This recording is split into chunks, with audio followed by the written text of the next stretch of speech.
I can summon my most ardent ally, Dark Magician! What's up, everybody? It's Lord Hadric, aka True1226. Hope y'all doing well.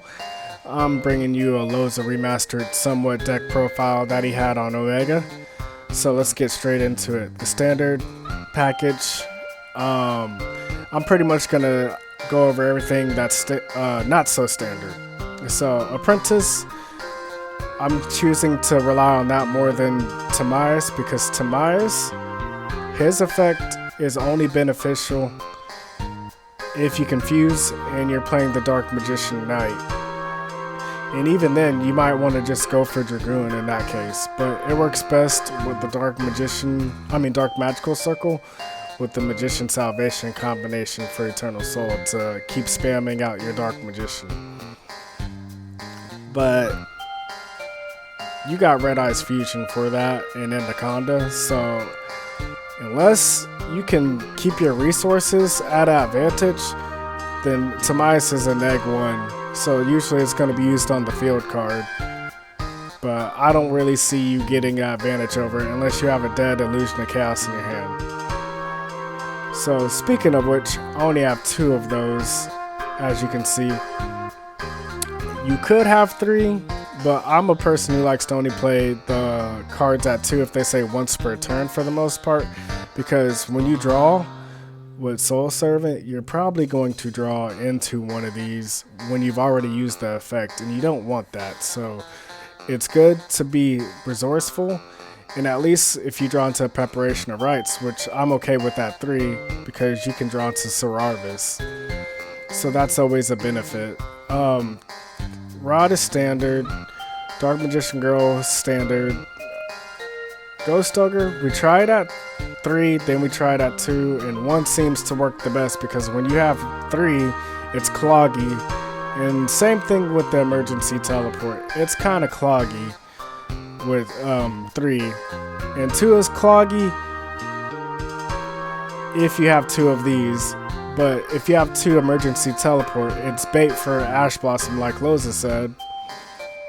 But you can just shuffle back your Emergency Teleport if you end up drawing it while you have a Ghost Ogre.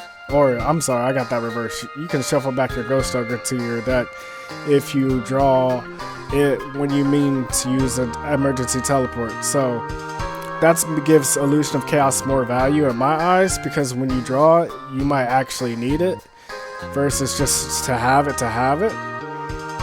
So that's why I picked 1 of her. 1 Effect Veiler. I don't like Triple Tactics Talent, but you can choose to play 2 if you'd like to be more consistent with Halki Fibrax combos. Which we do play 1 Halki Fibrax if you want to get into the Selene combo with Access Code. I feel like that's a really good combo because it's easy. But more than 1 is kind of cloggy, and plus people want to play Skill Drain, so I'm just accommodating that, and I think that 1 is fine. You just don't want to have it in your hand on your turn because you look really foolish just looking at it when it could be like a Chalice set of Droplet or Infinite Impermanence. And speaking of which, if you can afford Droplets, get it and play it because I think it's better than Skill Drain because I assume that Skill Drain's not going to stay on the field that long. If people can get Skill Drain off this field in 1 or 2 turns, you're probably gonna die. So I don't like playing more than 2 because I feel like I'm going to turn off my Dragoon when I could just have a Droplet set or an Infinite Impermanence. I mean, these work well with Magician Souls, but you have better options. You're not gonna want to get rid of this anyway. So that's why we don't play 3 of that because it's cloggy. And you might have noticed that I only played 2 Red Eyes Fusions as well because that one is also cloggy. When you have better plays you can make, that will give you more advantage that concerns Soul Servant and possibly setting up your Magician Salvation Eternal Soul combo. So that's why I opt for 2 because I feel like the 3rd one, if you just because you can throw it away doesn't mean you should.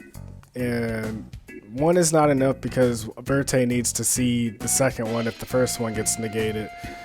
And sometimes it's just good to play it, like you can bait it out. So it makes the value of the Red Eyes Fusion a lot higher. Plus it says once per turn. And if you get ashed, you kind of just lose. You get 33% chance to die, but at the same time, you can bait so much more stuff and get more things out on your opponent and break them down. And I like breaking my opponent down more than I just like OTKing them per se. I mean, I like winning, but OTKing them versus kind of seeing what your deck can do under pressure is two different things to me. So you'll notice that brings us to Instant Fusion. So Instant Fusion allows us to play our Thousand Eyes Restrict. In Thousand Eyes Restrict, it usually baits out people or monsters that are problematic at the beginning. So I prefer playing something like that so I can get over my opponent's break my board situation. So that's why I also said run the droplets, because break my board is really annoying. And Thousand Eyes Restrict can also make anima. So I might cut something on here personally for what I would play, but it's up to you. Because anima, people don't play around anima very well. So moving on, Sky Striker Upstart is pretty standard. I already explained the emergency teleport. Terraforming, so you can get to your field cards. This is not my style per se, but I understand it and I see why you would want the terraforming, so you can protect your back row cards if you don't get into the Dragon Knight. But that's only if you play Tamias. That's the only time I think you should play this. And that's also probably why I feel like this card's not good, because you're not running a whole lot of level 7 or higher monsters outside of your extra deck.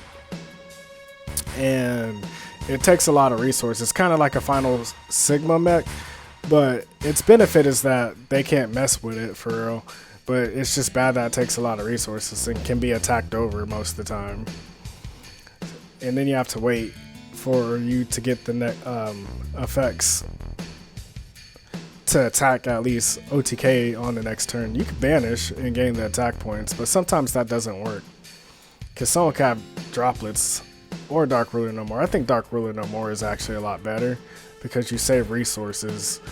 You don't get an OTK, but you're playing a control deck, so you might be able to OTK next turn if you get far enough ahead. But you know, other than that, you know, I think Dark Ruler No More is very good to have if you can't afford the droplets and you don't. Yeah, pretty much that. I mean, that's the only replacement for droplets in my opinion. So we already went over the Ghost Ogre, we went over Tamias, we went over the Dark Magician Knight, we went over the Illusion, Blackluster, and the Effect Veiler, and the ref at 2 instead of 3, the E-Telly, and the Skill Drain. So let's go over the last part, the extra deck. So you might have noticed the dark is situational and we still don't know the format yet, so try to get one and hold on to it and figure out if it's going to be good when Albaz comes out or if the mirror matches just are so persistent. But it's real situational. I think it might replace Hulk, but Hulk to me is more consistent in the meantime. And we might even take some links out when we get the Fallen Albaz spell cards, so be on the lookout for that. Quintet's good because matchups like Flunderies get blown up, and if you're playing the Thousand Eyes, it adds to it. Veiler's a spellcaster, and then you can turn your Magician Souls into like an Artemis and even an Enema if you could find something to replace for that, which I like to do, but I'd probably replace maybe. And I'll probably replace Hulk because I'm probably going to go into Predaplant more than I am going to go into Hulk. If I can get into Access Code and Selene, then great, but this is just consistency for these two cards. So, I didn't go over Monster Reborn, but Monster Reborn is like, it's okay as long as you can make a Link monster. So you can have 2 monsters. But other than that, I mean, you get a Reborn Dragoon and sometimes mess up with your opponent when you reborn DPE. But other than that, I think Monster Reborn is okay. But most of the time you have more problems than not with this card. It could have been something so much better. So that could have probably been a striker package, an E-Tele. You know, just think of all your power cards. Maybe a Match Class Fusion. You never know. You could make the Dark Magicians and just draw into something that could trigger in the graveyard like these Soul Servants. So yeah, that's Monster Reborn. We already went over Droplet, but the only bad thing about the Droplet I didn't mention was that if you play a deck that plays Marco, Cosmos, or Dark Law, then you're just, or Dimension Shifter, you're just going to be SOL. So try to avoid that. But that's the only bad thing about Droplet, besides losing advantage if you don't have advantage to give. But since you have a lot of bricks in this deck, sending something from your hand like a already used Illusion of Chaos or a copy of a card you can only use once per turn, that's pretty good. So I'll give Ref that benefit of the doubt. You can definitely throw one to the grave, but like I said, just because you can doesn't mean it's always good either. So Blowout Cards, Loza likes to play blowout cards, and I think that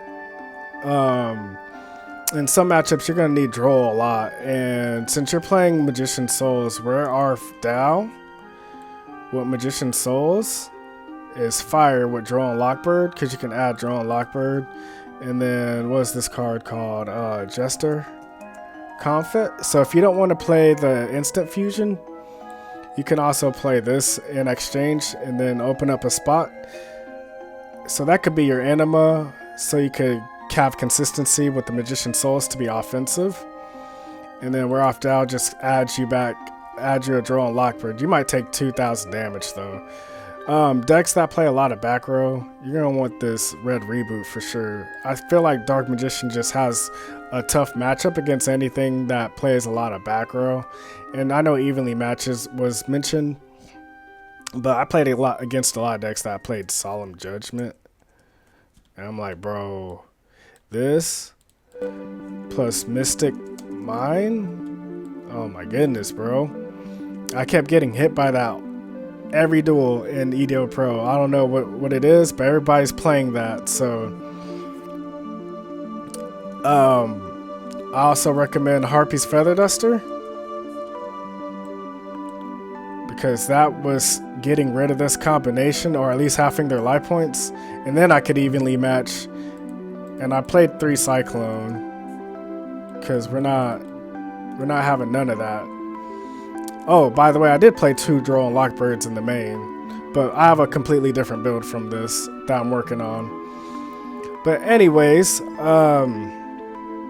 Loza doesn't really play the Dark Magicians, and I think it's a good card if you're going to play Dark Magician and Dark Magician Girl, simply because you can trigger off your Soul Servant and draw a card, and sometimes you can draw into these nifty quick play cards or trap cards. Sky Striker package, it might get replaced one day, but in this build, I think Sky Striker package is great. Eagle Booster is pretty nifty. It's searchable. I don't know if I have anything else to give you at the moment, but yeah, my build, I don't even play Artemis because I play the Anima and the Link Karibo because I'm doing level 1s. But if you're playing rank 7, then I think Blackluster Soldier will be good a little bit later on in those kind of builds, but you know, it's just all a personal preference and what you like to do. But anyhow, that is all I have for you today. You should subscribe so you can help me get to the top with our boys, and I'll keep giving you some content, since, you know, we can't just let our friends do it all alone. We gotta help them out, right? Alright everyone, have a good one.